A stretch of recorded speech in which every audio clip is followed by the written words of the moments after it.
Good afternoon. This is Dyke Hendrickson. I am the host of the podcast Life Along the Merrimack. And on this podcast, we talk about the health and the history of the Merrimack River. The slide you're seeing, we will get to soon. That is Hannah Duston.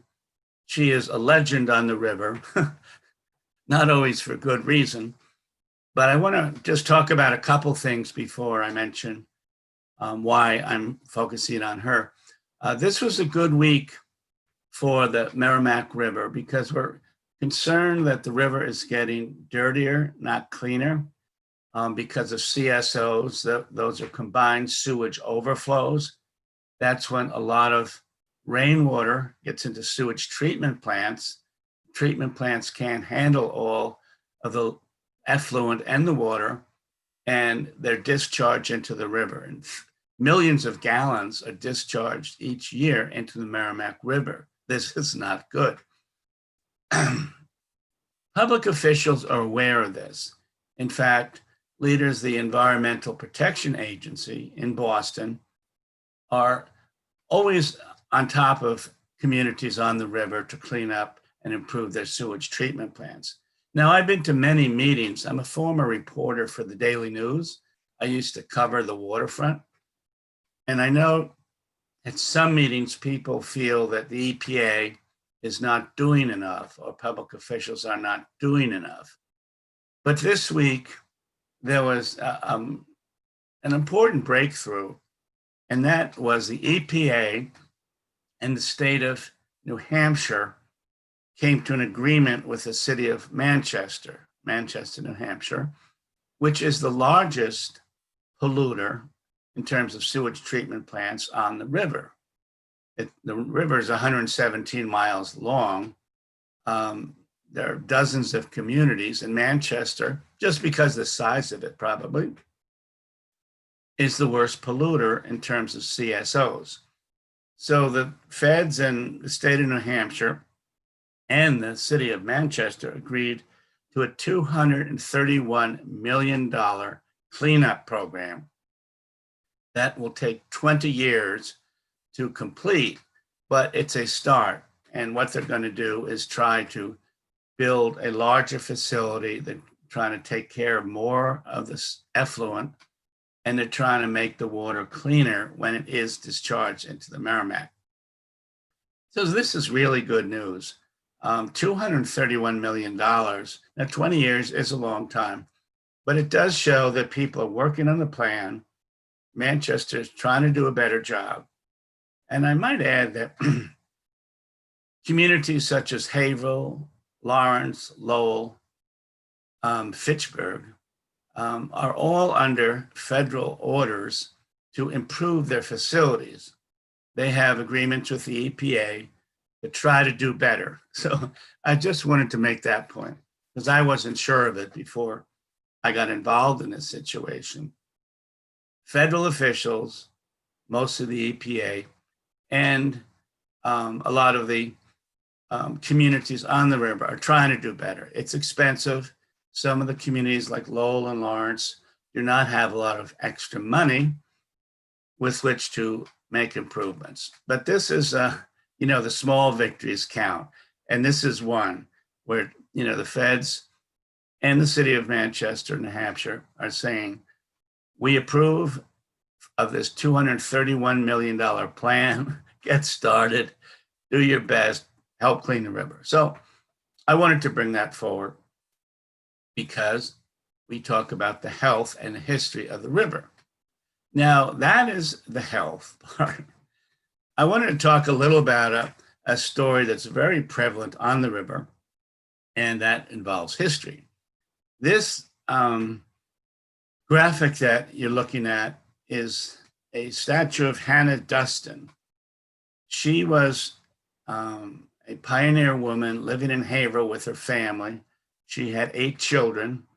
They were living on a farm in Haverhill.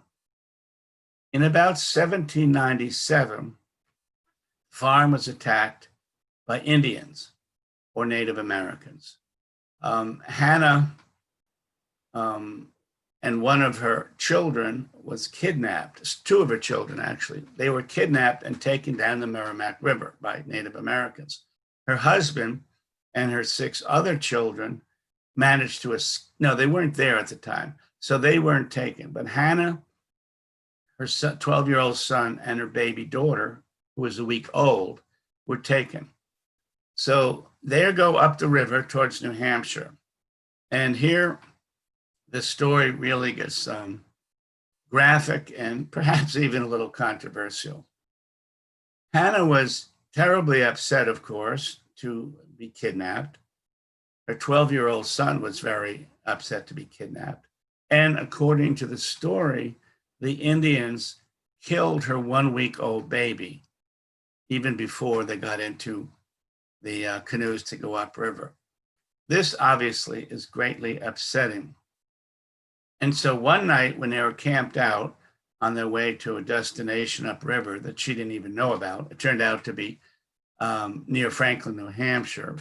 But a lot of the Indians were sleeping. There were 10 Native Americans sleeping.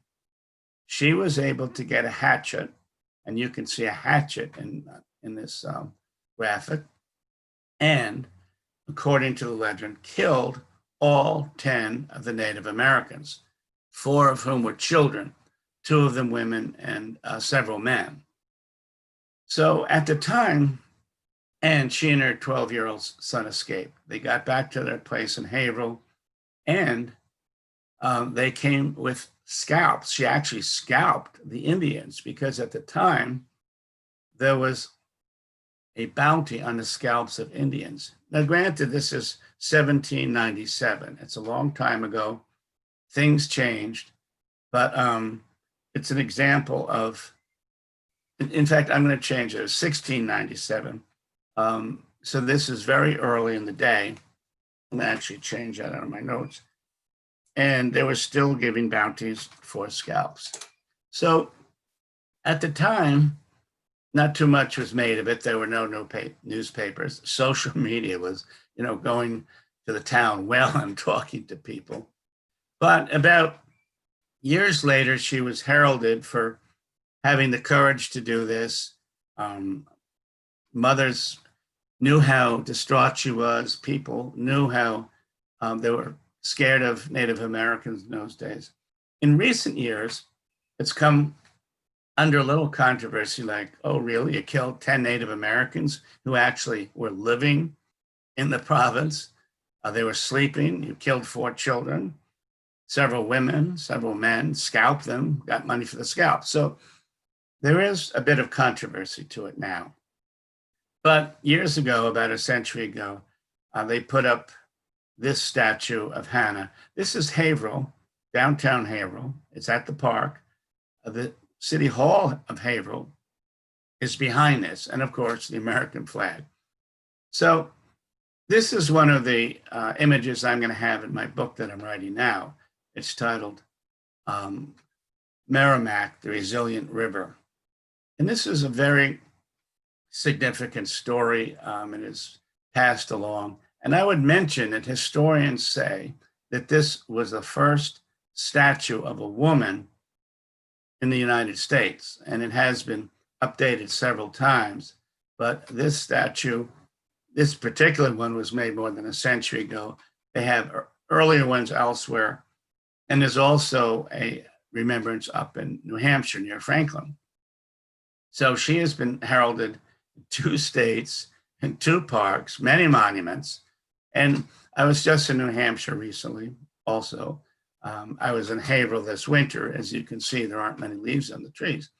I thought I would bring it up because it's going to be part of what I'm going to be writing about. And again, she has been heralded. She did get money for the scalps. It's a little off-putting now to think that there was a bounty on scalps, but this is 1697 or so. And the statue, this one was made in 1879. So almost 2 centuries later, this statue was put up there. But Hannah is a big story along the river.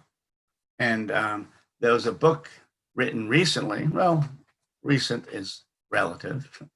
But Jay Atkinson, who teaches at BU, teaches writing, had a book out in 2015, and also in 2017, he had another edition of it called Massacre on the Merrimack. And he grew up in Methuen.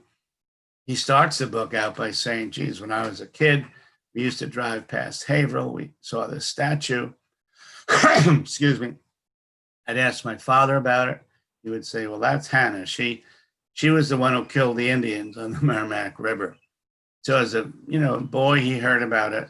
This has been there for many years. And I kind of wonder if people are aware of it. Now, of course, we live in different times. They're more sensitive. I don't know that killing sleeping Native Americans is a good thing. On the other hand, smashing a 1-week-old baby against a tree is also a nefarious act.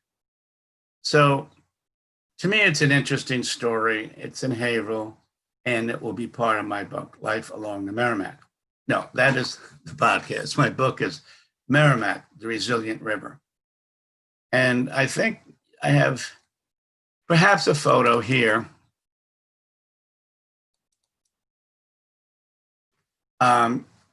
Is more of the Merrimack. Of course, this is more of the river. And this was taken actually yesterday, which would have been July 13th. And to me, it's quite a provocative photo. It was late afternoon. There were rain clouds coming in. There was a storm. There were high winds. And it reminds me of the many difficulties and challenges that occurred in the fishing industry over the years. In the foreground, there's a fishing boat. There used to be hundreds. Now there might be 8 or 10 in harbor. And, as I see the fishing industry, several things happened in recent years. The fish disappeared, at least compared to where they were 2 centuries ago. The federal government has become very strict on how many fish a given boat can bring in, and it's also become much more expensive. But here is a shot, and it reminded me of what days were like centuries ago, and fishermen would go out maybe 2 to 5 in a vessel. Some would fish by day. They'd go through the entrance of the Merrimack River, and they'd come back in the evening. Others would be out overnight, going up to Maritimes and fishing off the ledges there. And in Newburyport, the higher born young men did not go into fishing. They would be on ships of trade that would go all around the world, to the West Indies, to Asia, or they might be in the accounting house, meaning managing vessels, accounting, banking. Those were big fields, and the higher born went into those because you needed an education, and they paid more. The lower born, if we can use the term, went into fishing. And I remember fishing was very, very dangerous. It still is. You folks may have seen the memorial down on the waterfront in Newburyport, which has the names of 7 local fishermen who were killed since 2000. Who, they were in vessels, the vessels sank, and they lost their lives. And it was very dangerous years ago, even more so. In fact, in about 1851, historians say the Yankee gale took many lives. Now, there are hundreds of vessels from the North Shore, from Boston, Marblehead, Salem, etc., who were out on the water when a sudden gale came up. And of these hundreds of boats that were out, 92 were lost. Now, that's a lot, 92 vessels. And of those that were lost, fully 24 were from Newburyport, 24, 2 dozen. So you can imagine the terrible chagrin and unhappiness that took place. First of all, when the word spread, everybody knew that they must have lost some boats. It was such a terrible sudden gale. And then, families went down to the dock and were waiting for their loved ones to come back. it was, as I say, only men went out in those days, and um, there were just hundreds of boats out there. And so the Merrimack here in Newburyport, we lost 24 vessels in the Yankee Gale. So that's much remembered. But I thought about the Yankee Gale when I saw this picture of some of the vessels at the dock and some of the clouds coming over. In fact, shortly after I took this, about 4 o'clock yesterday, I had to sprint for my car because it started raining so hard. So that, was one element that I think a lot of people remember. This was taken on another day, but shows the bridge, the Gillis Bridge here in Newburyport. It's opening for a tall ship. Well, not that tall, not a tall ship. But if vessels are over 30 or 40 feet in their mast, the bridge comes up. And you can see the vessel coming through. You may have been delayed by the bridge from time to time. But it certainly is an accommodation of the sailboats that come here. And it also points out how many vessels we have in the harbor now. Now we're looking at Salisbury, and that's just about full. Also, Newburyport is full. It has 5 or 6 marinas. It has public docking, and they're fully 1,500 vessels that have been recorded by the harbor master in Newburyport. So that is a lot of people, and that doesn't count, at least down here on the lower end, how many vessels put in, say, at Cashman Park. Now, Cashman Park, it has a lot of everything. It has tennis, one tennis court. The court is quite lame, but nevertheless, if you love tennis, it works. Basketball. There's fields for soccer and softball. It's really a terrific place. It also has the largest launching park in the state, public launching park. And each day actually, but each weekend, scores of vessels come to put in. It's like $20. It's very reasonable. And I think of that because years ago, I'm saying going back, say, to 1920, 1930, when Cashman Park was taken by the city, it was part dump. They used to put refuse there. It was also an area where there are several distilleries still. And Newburyport was a very large maker of rum. And so going back many years, there were several rum-making distilleries there. In the 30s and 40s, the ball fields that we talked about actually drew several thousand people to watch baseball or softball. It was before television, of course. If we're talking about the 20s, it's before radio and most radio. And so Cashman Park was a completely different place. Several thousand people would go there. And I think of it often because that's an example of a site, it would be called a brownfield today. In other words, a former dump that was improved. Hundreds of people go there each day. But in the past, when there was softball, or I should point out, thousands still go to Cashman Park for Yankee homecoming. The fireworks go off not far from the end of Cashman Park. Now, they won't be happening this year. Or let me rephrase it. I don't know they're not happening. There won't be a crowd at Cashman Park because of the flu. But for years, people would come to Cashman Park, park all over the place, and watch from anywhere. And I think the Yankee homecoming fireworks are one of the great events of Yankee homecoming. So there's a lot to do on the Merrimack River, as I think you can tell.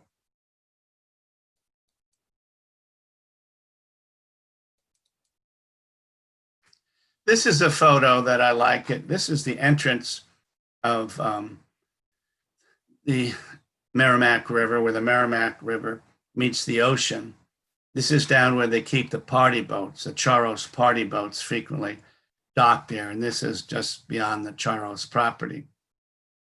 But you can certainly see the beauty of a sunset. This was actually taken in winter.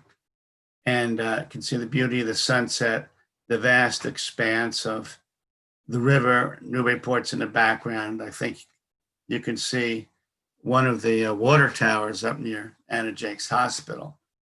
But thousands of people have come here over the years, and it's been a very special spot. And this year, I noticed the vessels are still taking people out, some for whale watch, some for fishing, and I don't have the update on how the flu has manifested itself in all these industries, but I will say that some of the vessels are going out. Social distancing is being followed, but here is, the opening of the harbor at Newburyport. And as you might know, Newburyport had a very shallow harbor, but it enabled, nevertheless, many vessels came in. In the 17th, 18th, and 19th centuries, Newburyport was one of the leading shipbuilders. And even though it was shallow to get in here, even though there was a new sandbar, it seemed every spring, the vessels came and the vessel went. And it might be remembered that when the ships got really large, hundreds of tons, they could leave, they could be built in Newburyport and leave, but they couldn't return with cargo because they were so heavy.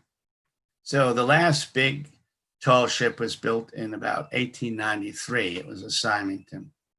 It left, and it was in Boston and New York, and it went around the world, of course, but it didn't spend much time back in Boston. And I would say that in terms of the size of the ships and the prosperity of the community, 1790 to 1810 about was the highlight of the Newburyport Harbor. It had many vessels going out to trade to the West Indies, especially. There were no wars going on. That's got to be a big help. The revolution ended in about 1787. Our quasi-war with the French didn't start until, and the English didn't start until about 1815. So from about 1790 to about 1810 was a golden era for Newburyport. In fact, many of the houses, if you walk along High Street, indicate that they were they were built in that period of time, 1806, 1808. Part of the reason the houses on High Street are so beautiful is there were so many capable carpenters in town. And they were capable because they worked on the ships. So they might work on the ship in the summer and do indoor work on new houses in Newburyport in the winter. I might say we think of High Street as a great street. There's so many neighborhoods of Newburyport that are historic and wonderful. And I think, you folks know that, but part of the reason is because we had wonderful carpenters at that time. Now, things started going south for Newburyport in about 1811. The Great Fire of 1811 burnt down almost half of the downtown business area. And the city was devastated, of course, and went to Beacon Hill, the state legislature, when everyone recovered and said, geez, we need some help rebuilding. And the state legislature said, well, we'll help you, but you've got to build with brick. We are not going to pay for a wooden downtown because we've seen what's happening. And so the city rebuilt with brick, and I think many of the buildings in Newburyport are still standing from that period of time after 1811. It did, and also another stopping point for the prosperity was the war with England, 1812 to 1815 approximately, got us back into strife. It got us into boats being taken over and war on seas, and many ships were gone. But 1790 to 1810 or so was a golden era. Things are getting better here in town, and I frequently talk about legislation to improve and clean up the river. And I just happen to have this photo of one of the key members who is trying to improve the river. This is Senator Diana DiZoglio. She's from Methuen. She has been at the forefront of helping bringing together environmental engineers, political operatives, elected officials. And she was the one who sponsored a bill which passed last year and has now been put in to play. The Merrimack, it created the Merrimack River Commission. So finally, there is, one organization dedicated to cleaning the river, making sure the river is appropriately monitored. And she had a big role in that. Part of the money that was included in that bill was to create a warning system. So if there were 3 days of rain or very heavy rain, and say the Lowell sewage treatment plant had an emission of several million gallons of effluent mixed with rainwater, it would be useful for the boaters and the fishermen and people who walk their dogs and let their dogs go into the river.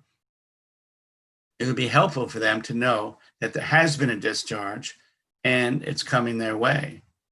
Now, one way they're hoping to do it is to have an app, maybe a web page, maybe a push email. And if you sign up for it, you could become aware and say, Merrimack River Commission has declared a warning state. There's going to be effluent coming down the river in the next couple of days. Now, most people do not go swimming in the river, but you would certainly not want to go swimming in the river. Although I have seen kayakers go swimming in the river. They'll be out for a couple hours. They'll be hot and sweaty. They get to Cashman Park or wherever, excuse me, and they just drop into the river to cool off. But again, sometimes the river is not very clean because of CSOs, and this app online would help people. Also, they're thinking of having flags at the marinas and flags at the harbor master areas. So if there had been something upstream, you would put up, say, a black flag, and then people going by would know, not to get into the river, to be careful, and certainly don't go swimming on that given day. Don't take water out for whatever reason. And so she is hoping that that will make a difference. So I am Dyke Hendrickson. This is a Life Along the Merrimack. We meet every Tuesday at this time. We talk about the river. I have come to a new conclusion, though. I used, for the first year, and we've had more than 52 of these, so I'm happy we've lasted more than a year. Frequently, we have had people on interviews. In fact, Senator DiZoglio was on this show and, showed up for an interview. It's harder to get people to come into the studio, as you can understand. And I could do Zoom, but for the moment, I'm doing slides because I have some wonderful slides.